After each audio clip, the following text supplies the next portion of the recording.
His name is Mr. Ji Sung-ho. In 1996, Sung-ho was a starving boy in North Korea. One day he tried to steal coal from a railroad car to barter for a few scraps of food, which were very hard to get.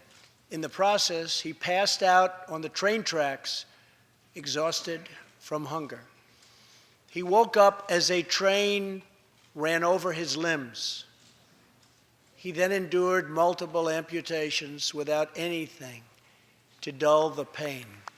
Today, he lives in Seoul, where he rescues other defectors and broadcasts into North Korea what the regime fears most, the truth. 정신을 차렸을 때 두 철로 사이에 저는 누워져 있었고 왼쪽 다리로는 열차가 지나갔습니다. 다리는 잘려서 조금 매달려 있는 그런 상황이었고 숨을 쉴 때마다 피가 쏟아져 나왔습니다. 그때의 두려움은, 고통은 말할 수 없습니다. 다리를 잡아 피를 멈추려 했지만 왼손이 세 개 잘려나간 것을 발견하였습니다. 그것으로도 피가 쏟아져 나왔습니다. 병원에 도착해서도 계속 춥고 목이 말랐습니다. 병실에 놓여있던 수술 도구들이 여전히 기억납니다. 수혈도 없었고 마취제도 없었습니다. 제 다리 뼈를 톱으로 썰던 그 떨림이 지금도 생생합니다. 수술용 메스가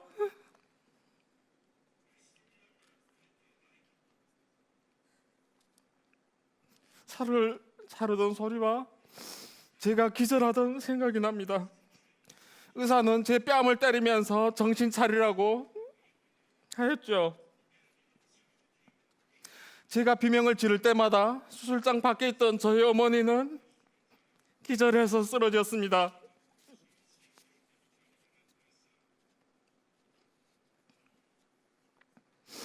의사는 약이 없이 저를 집으로 보냈고 우리는 항생제를 살 돈이 없었습니다.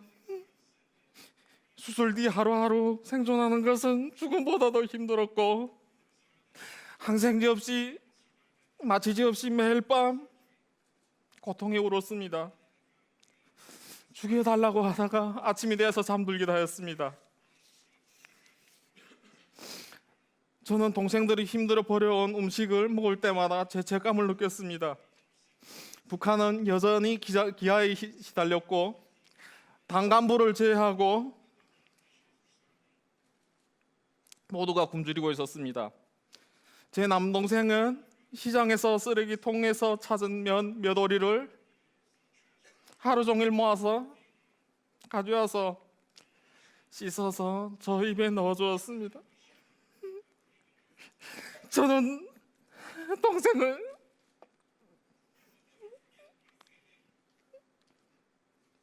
동생이 가져다 줬던 그 면의 맛을 잊을 수가 없습니다.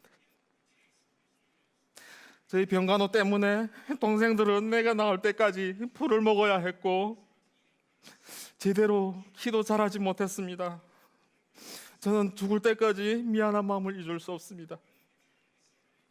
한때는 자살하려고도 생각했습니다. 더 이상 가족에게 부담이 되어서는 안 된다고 생각하고 2000년에 저는 중국으로 목발 짚고 건너갔습니다. 몇 킬로그램의 쌀을 구해왔고 중국에서는 우리 가족보다 개들이 더 잘 먹고 있다는 것을 알게 되었습니다. 북한에 돌아와서 저는 경찰에 잡히게 되었고 경찰은 너 같은 병신이 중국 땅으로 넘어가서 구걸한 것은 공화국의 수치라고 이야기했습니다. 다리가 없는 제가 중국에 가서 구걸한 것이 나라와 수령의 이미지를 망쳤다는 것입니다. 저는 제 가져온 쌀을 압수당했고 고문을 당했습니다.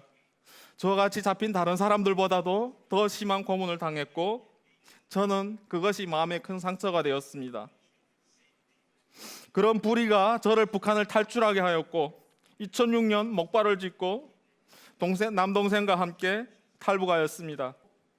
두만강을 건넜습니다. 목발을 들고 건넜고 갑자기 깊은 곳에 물에 빠졌습니다. 수영할 줄 몰랐던 저는 물에 기감겼고 남동생이 제 머리채를 잡고 끌고 두만강을 건넜습니다. 동생이 감사한 거죠.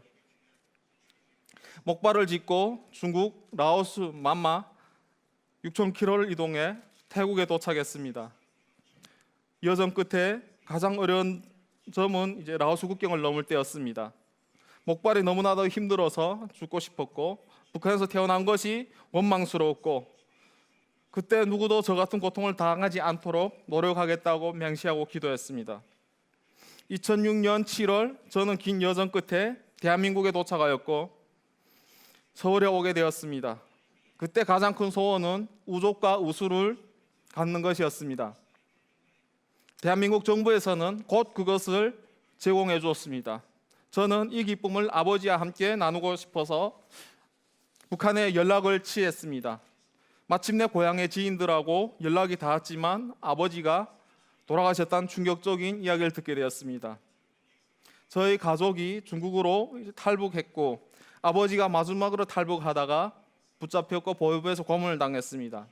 행방을 찾기 위해서 계속된 고문 끝에 아버지는 돌아가셨고 아버지는 가족이 없었기 때문에 들것에 실려 빈집에 시신을 두고 갔다고 합니다. 제 가족이 비극과 저희 장애에도 불구하고 저는 포기하지 않았습니다. 저는 당당히 다시 걷고자 하는 어릴 적의 소원을 이루었습니다. 아버지는 제가 대학에 가기를 원하셨는데 저는 대학교를 졸업하고 그 소원을 풀어드릴 수 있었습니다. 자유 대한민국에 도착해서 저는 북한의 장애인과 북한 인권의 대변자가 되어야 된다고 책임을 느꼈습니다. 그래서 저는 작은 사무실에서 친구들과 함께 나우를 창립하고 지난 4년간 저와 같았던 어린아이, 장애인, 여성을 이제 중국을 통해 탈북시켰습니다. 그 수는 100명을 넘습니다. 북한은 인민들은 인터넷이 없기 때문에 우리는 진실, 문화, 지식을 라디오를 통해 북한으로 알리고 있습니다. 북한 내에 진실을 알리는 것이 중요할 뿐 아니라 북한 밖의 소식을 알리는 것도 중요합니다. 장마당과 라디오가 북한 정보를 알 때 북한은 변할 것이라고 생각합니다.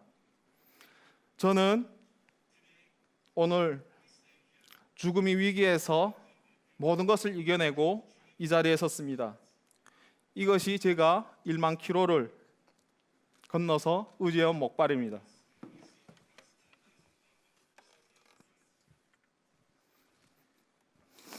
이 목발은 제가 포기하지 않고 자유를 찾아온 상징이기도 하지만 돌아가신 저희 아버지가 만들어주신 마지막 유품입니다. 나는 북한의 자유를 위해서 내가 선자리에서 할 수 있는 최선을 다하겠습니다. 중요한 것은 여러분들이 북한을 위해서 함께 해줄 때 북한 주민들의 자유가 깃들 것이라고 생각합니다. 여러분 동참해 주세요. 여러분 함께 해주세요. 감사합니다. 땡큐.